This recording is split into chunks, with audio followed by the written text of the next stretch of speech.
Annyeonghaseyo teman-teman, kembali lagi bersama aku Ming.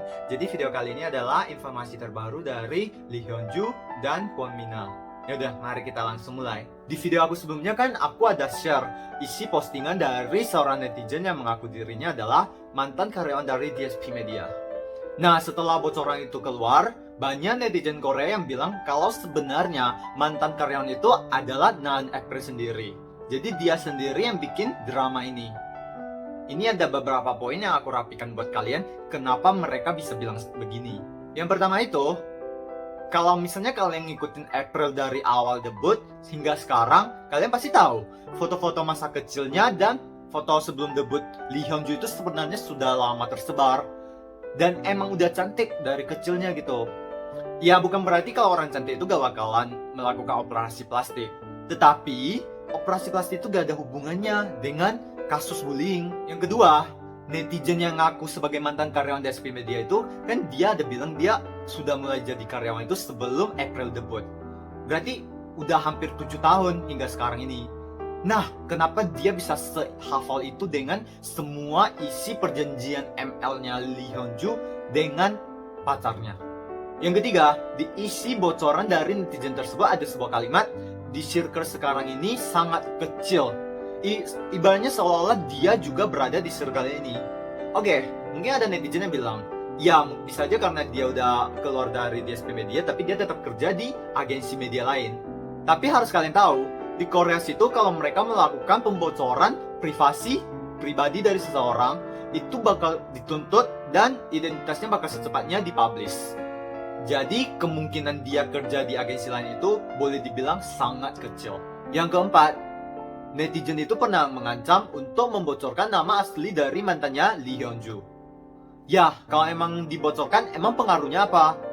Jadi netizen Korea itu lebih ngerasa ini hanyalah untuk mengancam Lee Hyun-joo agar dia tidak membocorkan sesuatu yang baru lagi. Yang kelima, seperti video sebelumnya aku ada bilang bahwa postingan bocoran itu sempat hilang dari Instagram dan netizen sebenarnya pada kirain dia menghapusnya.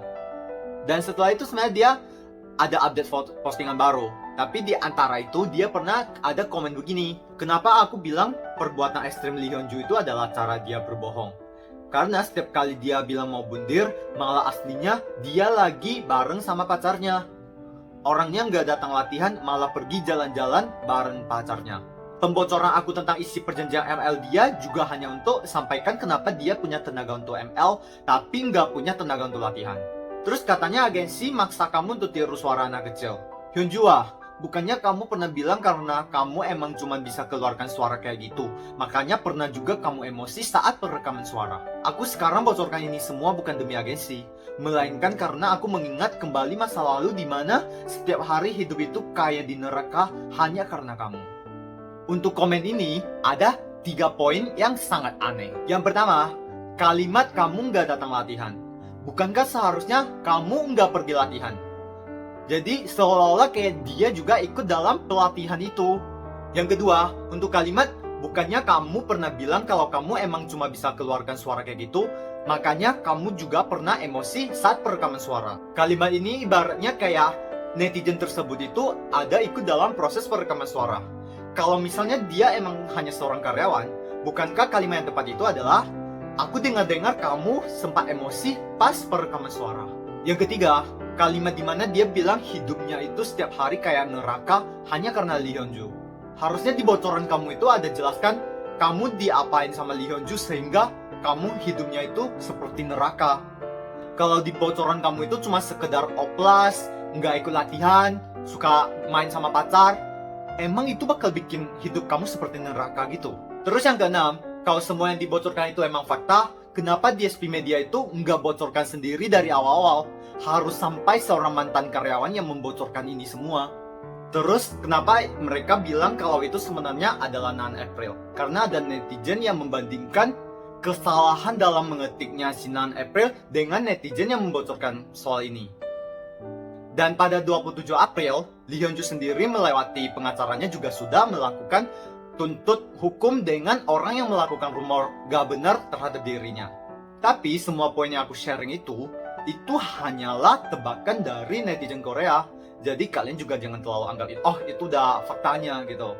Oke, mari kita langsung lanjut informasi selanjutnya. Soal Kwon Mina mantan member EOA, kalau misalnya kalian ada follow IG-nya, mungkin kalian ada sempat lihat sebuah postingan di mana tangannya berdarah-darah. Tapi sekarang udah dihapus. Aku sendiri juga sempat lihat dan lumayan. Jadi di sini aku mau jelaskan sedikit tentang kenapa dia sampai melakukan postingan tersebut yang dihapus dengan secepatnya setelah itu. Sebelum postingan ini, sebenarnya pada 26 April dia pernah upload sebuah postingan di mana dia bilang dia mengalami perlakuan yang tidak enak dari seorang suster yang bekerja di psikiatri. Isi postingannya kira-kira seperti begini. 8 bulan sebelumnya, untuk mengubah jadwal berobat di psikiatri, aku teleponan dengan seorang perawat yang usianya lebih kecil dari aku. Dia berbicara dengan emosi terhadap aku. Karena waktu itu kondisi aku sangat parah sehingga aku bilang ke dia sambil nangis, "Mengapa kamu perlakukan aku seperti begini?" Terus setelah aku matikan telepon, gangguan panik aku tiba-tiba menyerang. Dan aku meninggalkan banyak luka di tubuhku. Setelah itu, aku tidak kuat untuk pergi ke rumah sakit itu. Tapi karena rumah sakit itu lokasinya yang paling dekat dengan aku, jadilah itu emang paling cocok buat aku berobat di sana. Makanya setelah 8 bulan, aku telepon lagi ke situ. Dan yang angkat teleponku tetaplah perawat itu. Aku nggak paham kenapa dia harus pakai intonasi emosi gitu untuk bicara dengan aku. Tapi aku tetap membalasnya dengan baik. Hari ini ketiga kalinya aku telepon dan aku benar-benar sudah tidak bisa sabar lagi. Sehingga aku bilang begini ke dia, "Sudah cukup ya aku sabarin kamu 7 kali. Apa kamu ngerasa aku mudah ditindas? Apakah kamu lagi ngetes karakter aku? Aku nggak bakalan pergi lagi karena kamu." Tapi perawat itu hanya jawab, "Baik, kalau gitu aku matiin teleponnya." Hari ini kami bicara secara langsung. Hanya salah paham? Di tempat psikiatri, seorang perawat boleh memperlakukan pasien yang alami gangguan mental parah seperti begini? Kalau rumah kamu ada orang yang alami gangguan mental, terus menerima perlakuan perawat seperti kamu, perlakuan yang sangat tidak baik, dijadikan sasaran emosi oleh orang yang usianya lebih kecil, apa yang bakal kamu rasakan? Aku itu mau terima perawatan, bukan dijadikan sasaran emosi kamu. 8 bulan sebelumnya, kondisi aku benar-benar sangat bahaya. Kurang tahu apakah karena dia benar-benar ngerti apa yang aku sampaikan, dirinya bilang bakal resign dari rumah sakit itu. Aku pernah pergi ke banyak psikiatri. Kamu emang gak pantas, jadi aku setuju, kamu harus resign. Kalau bukan untuk belajar lebih mikirin yang baik buat pasien, tolong jangan bikin sulit rumah sakit dan nambah kesakitan para pasien. Lain kali aku pergi, semoga kamu sudah banyak belajar. Dan aku harap seperti yang kamu bilang, kamu jangan ada di situ lagi. Setelah postingan ini, emang banyak komen yang support dia dan kasih semangat ke Mina. Tetapi banyak juga komen yang nyalain dia. Makanya pada 27 April itu dia upload postingan di mana tangannya itu kelihatan kayak sengaja diluka-lukain dan di lantai itu banyak darah. Dan isi postingannya kira-kira seperti begini. Bagaimana? Sangat kotor? Ngerasa jijik? Semua komen kalian itu aku akan melampiaskannya dengan cara ini. Pertunjukan bundir? Semua yang aku lakukan hanya demi dapat simpati orang? Kalau gitu coba berikan aku simpati yang banyak. Suruh aku ke rumah sakit jiwa. Aku sudah pergi terus selama 10 tahun. Kenapa aku bisa gila? Emang kalian pernah hidup sebagai aku? Emangnya kalian tahu apa? Setiap kali harus injak aku, marah aku. Aku sudah berusaha banget untuk hidup. Aku hidupnya seperti orang bodoh. Jujur aja, pas semalam aku lihat postingan itu, aku juga ada upload ke story, nge-share tentang postingan ini. Ya at least mungkin ada yang komen kayak postingan ini nggak pantas untuk dimunculkan di sosial media yang dimana banyak anak kecil bisa melihatnya.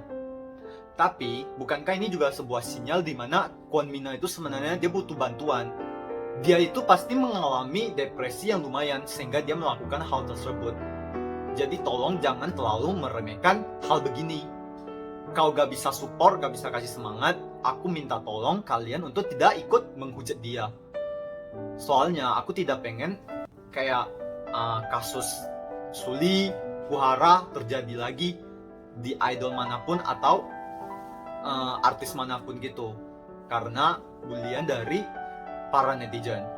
Jangan sampai orang sudah meninggal, udah tidak ada di dunia ini, baru kalian kasih komen-komen positif. Itu sudah telat. Ya, kira-kira begini informasi dari Kwon Mina yang aku bawakan buat kalian yang belum paham kenapa dia tiba-tiba upload postingan begitu. Oke, lumayan berat ya. tentang informasi ini. Jadi ya kalau misalnya kalian nggak mau terjadi hal begitu, aku minta tolong kalian kasih komen positif di postingan dia, biar dia tahu masih banyak orang yang support dia, suka dia, seenggaknya nggak hujat dia gitu. Sekian informasi-informasi yang aku bawakan di video kali ini. Jangan lupa subscribe channel aku, kasih like, kasih komen, biar kita ada interaksi dan aku menjadi YouTuber yang lebih baik ke depannya. Sampai jumpa di video berikutnya. Annyeong!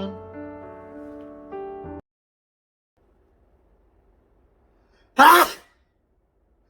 Hah? Video aku sebelumnya kan ada bahas nih bocoran dari seorang netizen yang mengaku dirinya adalah mantan dari DSP Media.